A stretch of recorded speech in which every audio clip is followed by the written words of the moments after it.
Police SI नियुक्ति केलेंकारी मामला mastermind Shankar पृष्टि को आज ब्रह्मपुर नहीं स्वतंत्र विजिलेंस कोर्ट रे हाजर करिबो क्राइमब्रांच अधिक खोलताड़ पई होई पारे रिमांड आवेदन कटक क्राइमब्रांच मुख्यालय रे गतकाली करा जायछि माराथन जेरा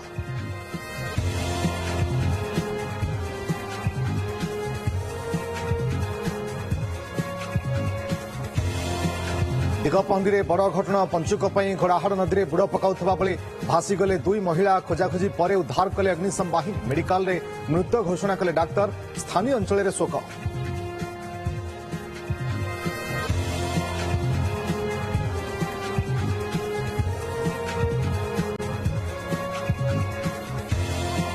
ब्रह्मपुर बैद्यनाथपुर थाना राम मंदिर पाखरे बोमामाड़ दुई जन युवक आसी बोमामाड़ करथिबा सूचना जने व्यक्ति को करथिले टार्गेट जने आहत सीसीटीवी रे कैद हैला अभियुक्तर विजुअल घटनार तदंत करुछि पुलिस।